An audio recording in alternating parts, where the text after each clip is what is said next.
Thank you very much. Thank you so much for being here. You are the first president since Grover Cleveland to win non-consecutive terms. Republicans now have control of the House and the Senate. Right. What do you plan to accomplish in your first 100 days in office? Well, we're going to do something with the border, and very strong, very powerful. That'll be our first signal, and the first signal to America that we're not playing games. We have people coming in by the millions, as you know, and a lot of people shouldn't be here. Most of them shouldn't be here, but we have jails being emptied into our country. We have mental institutions from all over the world being emptied into our country. So we'll be doing that. We're going to be extending within that period, or as soon as we can, the Trump tax cuts, because, you know, they're coming due and they're very substantial for people. And it would be very, I think it will anger a lot of people, frankly, if we don't get an extension of that. That's what led us to one of the greatest economies ever. And those two things are going to be very vital, very important. We're going to be focusing on crime in the cities, and we'll work with Democrat governors. Most of them are, as you know, if you look at the 25 worst places, they're just about all Democrat-controlled cities and states. And we're going to be working with Democrat governors and Democrat mayors, and I look forward to doing it. But we have to do something about crime, mostly in our cities. And we're going to have a lot of other things. We'll be working on nominations. We're going to still be working on some nominations. I think they're going very well. We have, for the most part, I think they're going extremely well. It looks like Peter's doing well now. I mean, people were a little bit concerned. He's a young guy with a tremendous track record, actually. I love him. So I think you're going to have somebody that's really terrific. And again, all he talked about with me, I said, you know, you're not really a television guy, even though he did very well, as you know. You're really a military guy. He said, I'm all about the military. And I told him, so he's making a lot of money at Fox. They're doing very well. And I said, you know, if for some reason you don't get this thing, you're not going to be able to go back.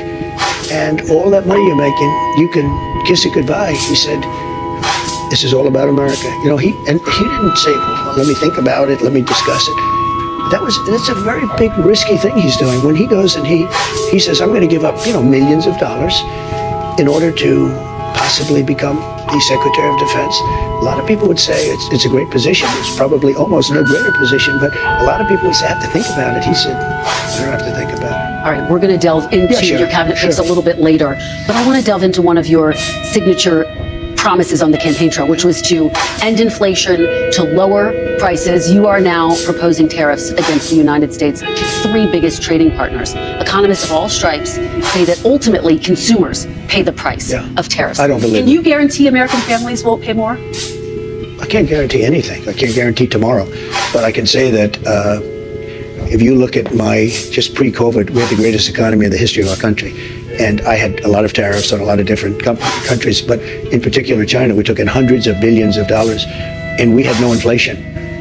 In fact, when I handed it over, they didn't have inflation for a year and a half. They wanted almost 2 years, just based on what I had created. And then they created inflation with energy and with spending too much. So, don't wind up paying more. Will you punish CEOs who try to pass the cost of tariffs on to their customers? Well, the market's going to take care of it. I mean, actually, the market takes care of it. And if it doesn't, we adjust it somewhat. But in the case of Whirlpool, or let's say companies that made washing machines, they were all being put out of business by the dumping from, in particular, South Korea and China. And when I put the tariffs on, very substantial tariffs, although peanuts compared to what people do to us, what countries do to us, it became a very, very powerful, successful company. Now, let's say I didn't do the tariffs. It would have gone out of business. You would have lost tens of thousands of jobs, and you don't include that in your equation. No, they make a lot of money. I'll go a step further. Tariffs are going to make our country rich. Tariffs are going to help us pay off $35 trillion in debt. Tariffs are going to make our country safe, because China, as an example, doesn't want to play games with us. If we're going to do tariffs on them, they don't want to play games. And we have a lot of games being played on us right now. Well, I think, and that takes me to my next question. Are you actually going to impose these tariffs, or are they a negotiating tactic? Well, I'll give you an example. With Canada, and in particular Mexico, we have millions of people pouring into our country. You agree with that? I spoke with both. I spoke with Justin Trudeau. In fact, he flew to Mar-a-Lago within about 15 seconds after the call ended. It was at Mar-a-Lago, we were having dinner talking about it. I said, you have to close up your borders, because they're coming in the northern border too a lot. Not like the southern border, but they're coming in the Canadian border a lot. And drugs are pouring in. Almost as importantly, drugs are pouring in, maybe more importantly, drugs are pouring in at levels never seen before, 10 times what we had. They're just pouring in. We can't have open borders. And I said to the president of Mexico and to Justin Trudeau, if it doesn't stop, I'm going to put tariffs on your country at about 25%. It's a very substantial tariff. And in both cases, but in the case where it was really visible, within 10 minutes after that phone call, we noticed that the people coming across the border, the southern border, having to do with Mexico, they were at a trickle. Just a trickle. It was, in fact, I called the border. See, unlike my opponent, I do call the border a lot. And I said, how's the border looking today? They said, there's nobody here. They couldn't believe it. The military stopped these vast groups of people. We call them caravans, but they're caravans of people, and they largely stopped them. Now, they're going to have to continue that, but if they don't continue, and the other thing I told them is no more drugs, and I told that to China too. I had to deal with President Xi. Had the election been different, I'm going to be very nice because we don't have to get into an argument over 2020, but had the election been different, the result been different, we would have had China giving their maximum penalty, which is the penalty of death, to people that sent fentanyl into this country. But Biden didn't, unfortunately, finish that discussion up. I had an agreement with President Xi, who I got along with very well. We've had communication as recently as this week. And I had communication with him where they were going to give the death penalty to anybody sending drugs into the United States. This week you had that conversation. Not that conversation, but I had other conversations. But in the past, I've had that conversation. Let me ask you about another aspect of the economy, sir, the minimum wage. The federal minimum wage has been $7.25 since 2009. There are 20 states that still have the federal minimum wage at $7.25. And I actually have a map. 19 of these states actually voted for you, sir. Mm-hmm. And you can see it right here. I don't know if you remember this, but during the debate in 2020, I asked you if you would raise the minimum wage. You said you would consider it. And so my question for you is, now that you are going back to the White House, for these 19 states that voted for you, are you going to raise the federal minimum wage? It's a very low number. I will agree. It's a very low number. Let me give you the downside, though. Yeah. In California, they raised it up to a very high number. And your restaurants are going out of business all over the place. The population is shrinking. It's had a very negative impact. But there is a level at which you can do it, absolutely. Yeah. What is that level? I don't know. I really don't know. I can say this. You have a lot of businesses that are open and thriving because of the lower minimum wage. If you raise it too much, and you understand this, if California went crazy, they went crazy. And the restaurants are closing all of them. Many more people are hurt. So I hear you saying, similarly to sort of what you said in 2020, will you consider this something you're going to look at? I'd want to speak to the governors. And the other thing that's very complicated about minimum wages is places are so different. Mississippi and Alabama and great places are very different than New York or California. In terms of the cost of living and other things. So it would be nice to have just a minimum wage for the whole country, but it wouldn't work because you have places where it's very inexpensive to live, where a minimum wage, which is $8 or $9, might have very little effect because the cost of living in certain places is really low. Before we move on to immigration, which I do want to talk about, the chairman of the Federal Reserve, Jerome Powell, said he will not leave his post even if you ask him to. Will you try to replace Jerome Powell? No, I don't think so. I don't see it, but I think if I told him to, he would. But if I asked him to, he probably wouldn't. But if I told him to, he would. You don't have plans to do that right now? No, I don't. Okay, let's talk about mass deportation, one of your big agenda items. You've talked about prioritizing people who have criminal histories. Correct. But is it your plan to deport everyone who is here illegally over the next 4 years? Well, I think you have to do it. And it's a very tough thing to do. But you have to have, you have rules, regulations, laws that came in illegally. The people that have been treated very unfairly are the people that have been online for 10 years to come into the country. And we're going to make it very easy for people to come in terms of they have to pass the test. They have to be able to tell you what the Statue of Liberty is. They have to tell you a little bit about our country. They have to love our country. They can't come out of prisons. We don't want people that are in for murder. So we had 11,000 and 13,000 different estimates, 13,099 murderers released into our country over the last 3 years. They're walking down the streets. They're walking next to you and your family. And they're very dangerous. The 13,000 figure, I think, goes back about 40 years. No, it doesn't. No, it's within the 3-year period. It's during the Biden term. No, that was a fiction that they put that out. This was done by the Border Patrol. It's 13,099, and it's during the Biden period of time. And these are murderers, many of whom murdered more than one person. You don't want those people in this country. But you did try to overturn it. You did have your Justice Department try to direct the Supreme Court to overturn it. No, we got a little bit of a surprising opinion, to be honest with you. If it would have been overturned, we would have had much better health care right now. But right now, we have something that I made the best of. I could have made the worst of it, and it would have fallen by the wayside.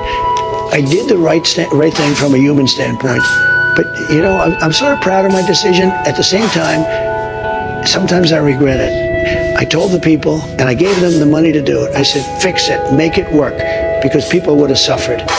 But it's too bad that they voted no. I wish John McCain, I wish he fought for 10 years on replacing Obama for 10 years, and then he voted against. Nobody understands. Sir, you said during the campaign you had concepts of a plan. Do you have an actual plan at this point for health care? Yes, we have concepts of a plan that would be better. Still just concepts? Do you have a fully developed plan? Let me explain. Hillary Clinton, it includes former members of your cabinet, from Bill Barr to Christopher Wray. You campaigned on destroying the deep state. Do you want Kash Patel to launch investigations into people on that list? No, I mean, he's going to do what he thinks is right. Do you think that's right? Do you think that's right, sir? If they think that somebody was dishonest or crooked or a corrupt politician, I think he probably has an obligation to do it. But are you going to direct him to do it? No, not at all. We have two great people there. We have him and we have Pam. And Pam Bondi has been like a rocket ship. She's very popular and very good and very fair. And Kash Patel is very fair. I'll tell you, I thought Kash may be difficult because he's, you know, a strong conservative voice. And I don't know of anybody that's not singing his praises. The other day I was watching, and Trey Gowdy, who's a moderate person and very smart and very respected in the party, he's Kash's biggest fan. He said this is the most misunderstood man in politics. He's great. I guess they worked together on the Russia hoax or something. And Trey Gowdy became a fan. You know Trey Gowdy. Everybody respects him. And, you know, just like him, others also. I don't know of one negative vote. I don't think he's going to have any negative votes. Is it your expectation, though, that Kash Patel will pursue investigations against your political enemies? No, I don't think so. Do you want to see that happen? If they were crooked, if they did something wrong, if they have broken the law, probably they went after me. You know, they went after me and I did nothing wrong. Well, let me ask you this. You said President Biden, quote, that you're going to appoint a real special prosecutor to go after Joe Biden. You said that during the campaign. Where? You said that on Truth Social, June 12th, 2023. I will appoint a real special prosecutor to go after the most corrupt president in the history of the United States, Joe Biden. Listen, this was a committee, a big deal. They lied. And what did they do? They deleted and destroyed a whole year and a half worth of testimony. You know that I can't get. I think those people committed a major crime. Sir. And Cheney was behind it. Well, and so was Benny Thompson and everybody on that committee. We're going to. For what they did, yeah. Honestly, they should go to jail. So you think Liz Cheney should go to jail? For what they did. Everyone on the committee, you think I think everybody anybody that voted in favor. Are you going to direct your FBI director and your attorney general to send them to jail? No, not at all. I think that they'll have to look at that, but I'm not going to. I'm going to focus on drill, baby, drill. When you say that, it carries weight, though. You know, you've tapped these people to lead the Justice Department and FBI. They can do whatever they want. Okay. Biden can give him a pardon if he wants to, and maybe he should. Just remember, unselect committee, a year and a half of sworn testimony, and after getting all of the testimony, they deleted it. Wait. And they destroyed almost everything. There's nothing left. It's unprecedented. And they deny If you do doing that in a civil case, you go to jail. You know they deny doing that. And officials say that the order never came in for the National Guard. A statement. On January 6th. Let me ask you this about January 6th. Benny Thompson wrote in a statement that he has destroyed all evidence. Let me ask you this about January 6th. State cases are all being run by the Justice Department, which is illegal. They had their people from the Justice Department work for Alvin Bragg in order to get something going. They worked for Letitia James in the state. He had his people go from the federal government and take lesser jobs in the state in order to get done. And you know he denies he had anything to do with it. No, and you can't deny it. You know why? Yeah. Because they were there. Wait a minute. Wait. You know, you have a tendency to sort of like slough over things. You just made a statement. His person, maybe the third or second or third person, left the federal government, the DOJ, and went to work for Letitia James. And then, after they got that one started, went to work for the DA. Let me ask you about some of this new reporting. NBC News is reporting that President Biden is considering giving preemptive pardons to the likes of Liz Cheney, Adam Schiff, and Anthony Fauci. If President Biden doesn't issue those pardons, do you think they are going to wish that he had? Are they going to be pursued? I can tell you this about Cheney, and she's a so-called Republican. I think she hurt the Democrats terribly. When I saw that Kamala put Cheney out of the campaign trail, I said, that's the end of Kamala. I really did. I thought it was a terrible move, especially if you're a Democrat. But Cheney did something that's inexcusable, along with Thompson and the people on the Unselect Committee of political thugs and, creeps. So the Unselect Committee went through a year and a half of testimony. Wait. They deleted and destroyed all evidence of that they found. You know why? Because Nancy Pelosi was guilty. Nancy Pelosi turned down 10,000 troops. You wouldn't have had a J6 because other people were guilty. The people that said that I attacked 2 Secret Service agents in a car. I grabbed one around a friendly protest, and yet over the poor slob from CNN, his shoulder, the entire city was burning down. It looked like World War II. Nothing happened. But wait, nothing happened. They took over the police station. They took over the police station in Minneapolis. They burned it down. Nothing happened to anybody. And yet these people have been in jail, and I hear that jail is a hellhole.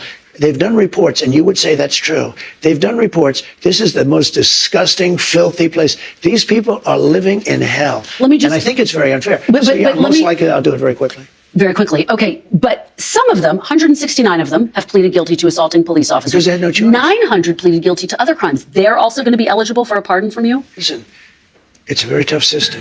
Do you know almost nobody? I saw people that didn't even go into the building and they were convicted. And you had the police saying, come on in, come on in. I mean, you know, the police are saying, come on in, everybody, come on in. They had people, you know, you have a lot of cameras. They don't want to release the tapes. They don't want to release the tapes. So, but you're going to consider pardoning even those who pleaded guilty to crimes, including assaulting police officers? Sometimes they say, here's your choice. You're not ruling it out? Look, I know the system. The system's a very corrupt system. They say to a guy, you're going to go to jail for 2 years or for 30 years. And these guys are looking, their whole lives have been destroyed. For 2 years, they've been destroyed. But the system is a very nasty system. Okay. Let's I'm going to look at everything. We're going to look at individual cases, Okay. But I'm going to be acting very quickly. Within your first 100 days, first day? First day. First day? Yeah, I'm looking first day. Issue these pardons. These people have been there, how long is it? 3 or 4 years? Okay. You know, by the way, they've been in there for years. And they're in a filthy, disgusting place that shouldn't even be allowed to be open.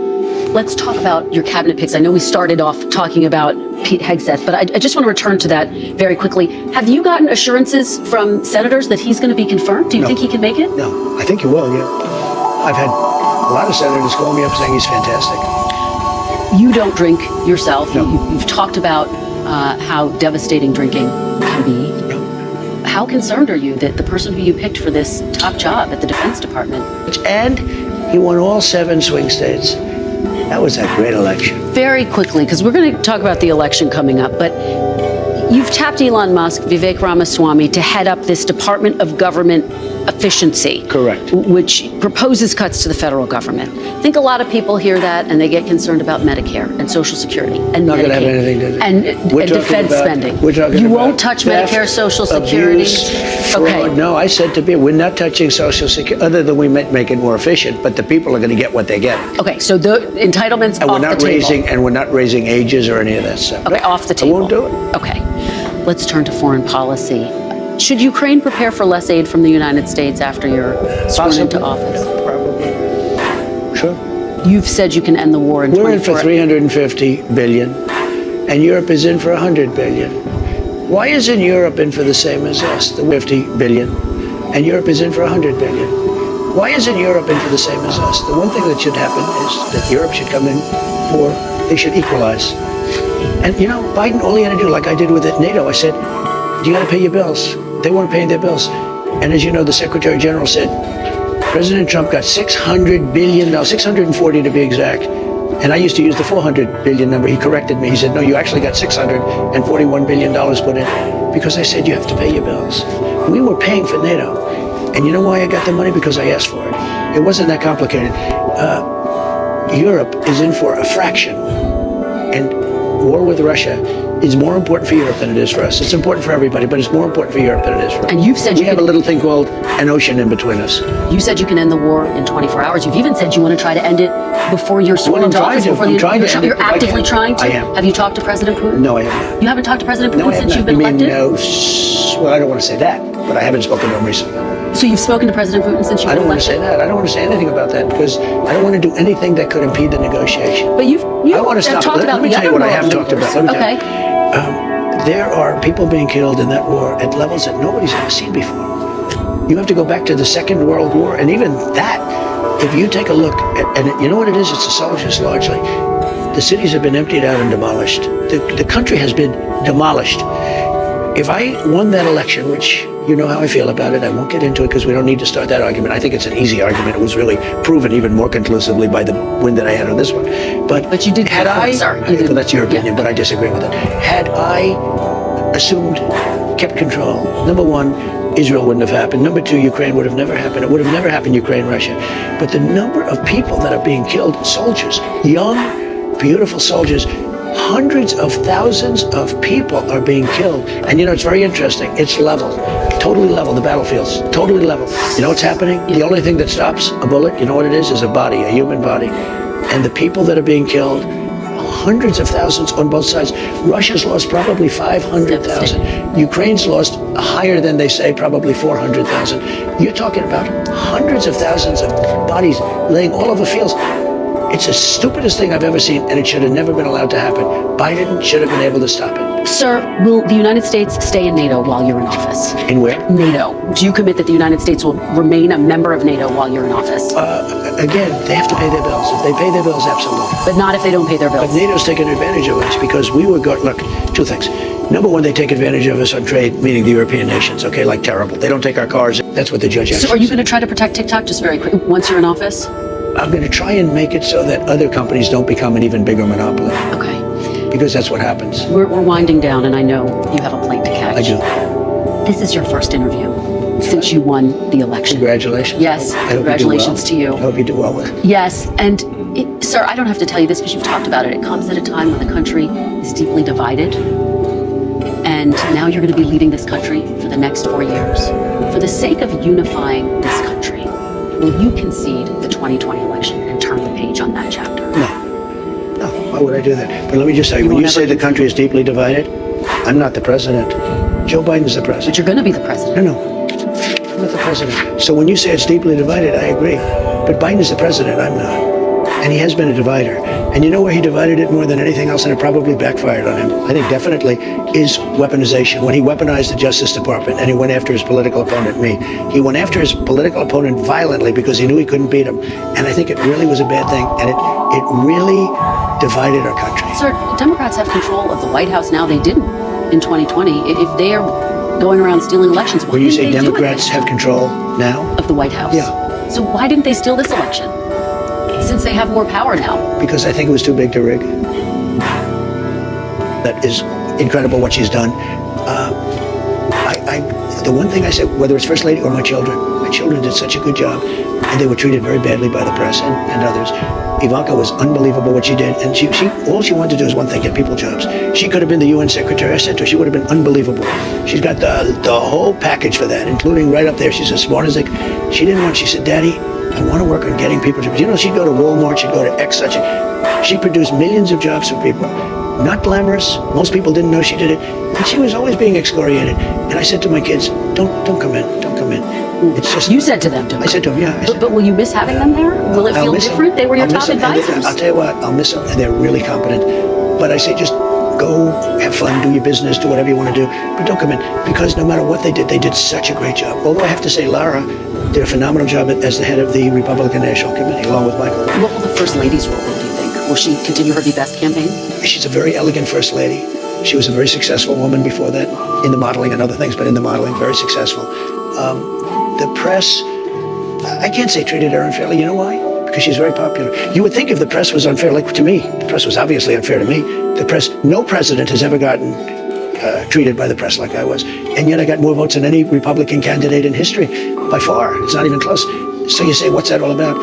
The press has to straighten itself out, because honestly, it's lost all credibility. When that can happen, based on the press, I should have gotten no votes, none. And yet I got the highest number ever. And the reason is because I'm able to go on a show, even like yours, even though you're very hostile, I'm able to go on a show like yours. No, you are. Well, hopefully you thought it was a fair interview. We covered a lot of policy ground. It's fair only in that you allowed me to say what I say, but the answers, the questions are, pretty nasty. But look, because I've seen you interview other people like Biden. And I've never interviewed President Biden. When I say you, I'm talking metaphorically. Okay. I've seen George Stephanopoulos interview Biden, and he's a tough interviewer. It's the softest interview. I've seen CNN interview. They give these soft, what's your favorite ice cream? It's a whole different deal. I don't understand why. You would think the press would like to see strong borders, great education, a powerful military, so we have a country left, and all these different things. And somehow they don't want to see that. let me ask you, hopefully you think this interview was fair. We spent a lot of time talking about your policy and your second administration. I want to ask you, sir, one final question. What do you want to say